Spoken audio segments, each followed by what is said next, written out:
한준희 장전의 원투펀치 235회 3부 시작하겠습니다. 3부에서 저희가 다룰 내용은요. 이제 2016 K리그 클래식 또 그 FA컵 명승부 보셨죠, 두 분? 그걸 끝으로 모든 일정이 마무리가 됐습니다. 자, 그렇게 되면서 이제 선수들이 과연 이적을 할 것이냐 뭐 이런 이야기도 나오고 있거든요. 자유계약 선수 명단도 이미 발표가 됐어요. 네. 그래서 그 부분에 대해서 오늘 저희가 3부에서는 이야기를 나눠볼까 합니다. 자, 첫 번째로 저희가 다뤄볼 선수는 사심이 조금 들어갔습니다.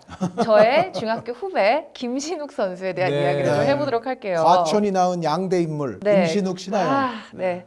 국가대표죠. 자, 김신욱 선수 같은 경우에는 구체적으로 나온 이적설은 중국 리그가 있죠. 구체적으로 오퍼가 아시아 팀 내에서는 꽤 많이 왔다라는 기사를 저는 봤거든요. 아시아 팀들이 기본적으로 전북의 욕심을 많이 내죠. 아시아 팀이라고 해야지 이제 기본적으로 중국이겠습니다만 최강희 감독이라든가 이재성 선수 또 중국 썰이 많이 있었는데 두 사람을 패키지처럼 약간 그런 성격이 있었던 것 같아요. 그러니까 예를 들어서 최강희 감독이 중국의 어느 팀의 지휘봉을 잡으면 이재성 선수도 패키지 딜처럼 가는 뭔가 이제 그런 얘기들도 있었습니다만 아시다시피 최강희 감독이 이제 앞으로의 또 전북의 새로운 또 10년을 위해서 이제 전북에 지금 잔류를 하지 않았습니까? 네. 그러면서 어떻게 보면 이재성 선수도 제가 봤을 때는 이제는 중국보다는 조금 더 눈이 유럽이나 이런 쪽으로 가 있지 않을까라는 생각이 듭니다. 김신욱 선수 같은 경우에는 제가 이야기를 이 부분에 대해서 최근에 하진 않았는데 여러 번 이야기를 해본 적이 있어요. 개인적으로. 본인도 이 인터뷰에서 했던 내용과 똑같이 얘기해서 자기는 사실 유럽이 가고 싶은 거지 아시아 다른 클럽에 갈 생각은 없다라고 한 2년 전부터 저한테 그렇게 얘기를 했거든요. 말 진짜 빨리 하잖아요. 네.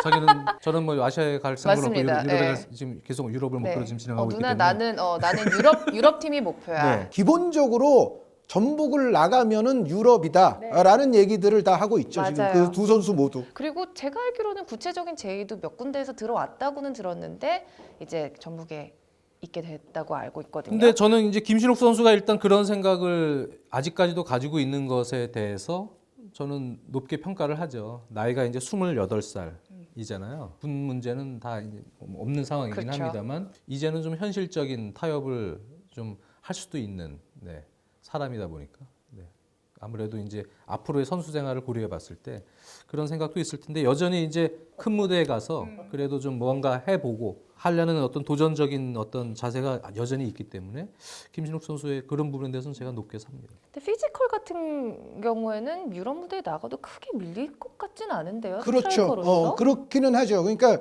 저는 그게 이제 동전의 양면이라는 생각이 드는데 김신욱 선수가 여태까지 보여준 것 그리고 뭐 월드컵 본선 무대에서도 또 보여준 게 있지 않습니까? 김신욱 선수가 지금까지 보여준 걸로 보면은 지금 신하영 아나운서 말이 정확히 맞아요. 그러니까 피지컬로도 유럽에 가면 밀리지 않고 뭔가 제 몫을 할 수 있을 것이다라는 기대가 있는 반면 그 대신 아시아 클럽 대항전 같은 데서 통했던 그만큼이 통하겠느냐라고 또 한번 다른 질문을 던지게 되면 그거는 조금 또 덜 할 것이다라는 생각은 하게 되거든요. 그래서 그런 부분은 정말로 제 생각에는 김신욱 선수가 말씀해 주신 것처럼 나이도 있고 게다가 스트라이커 아닙니까?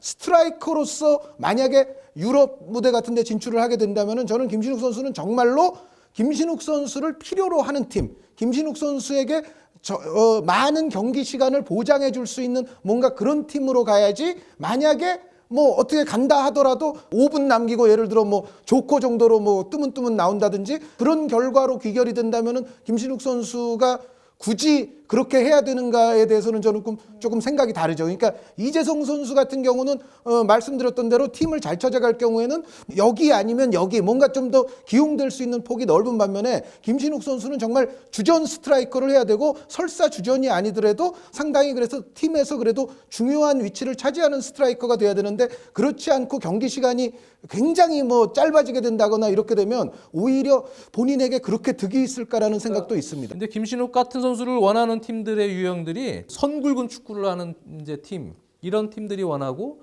결국은 그 팀들이 대부분이 이제 좀 재정적으로 그렇게 넉넉하지 않은 중하위권 팀들이란 얘기예요. 그런데 이제 지금 전북에서도 연봉을 어느 정도 받고 있고 네. 중국에서 뭐 옌벤이나 이런데 이제 선수도 바꿔야 되니까 김신욱 같은 선수 지금 거액의 오퍼가 들어온다는 얘기죠. 유럽에 그런 팀들 오퍼가 오는 만약에 혹시 관심을 돈다고 해도 일단은 연봉이나 이런 차이가 상당히 크죠. 유럽이 훨씬 적다는 얘기입니다. 중국이나 이런 데 오는 것보다. 그러니까 현실적으로 여러 가지 그러한 딜레마가 있을 거예요. 나이도 28살이고 과연 여기서 내가 그런 것을 포기하고 나가서 도전을 해보느냐. 그 부분에 대해서는 이제 본인이 이제 결국 결정을 해야 될 문제인데 마인드 자체가 잘 돼 있는 것 같아요. 결국 이제 우리 팬들이 바라는 건 사실 중국 리그나 뭐 이런 데 중동 리그 가서 많이 성장해서 대표팀에 도움도 되고 하면 좋겠습니다만 그런 사례가 많지가 않잖아요. 그런 아시아 무대에 있다가 기량이 발전되지 못한 상황에서 부분적인 발전, 뭐 그 정도 수준에서 대표팀에 기여가 되는 것을 팬들은 바라지 않거든요.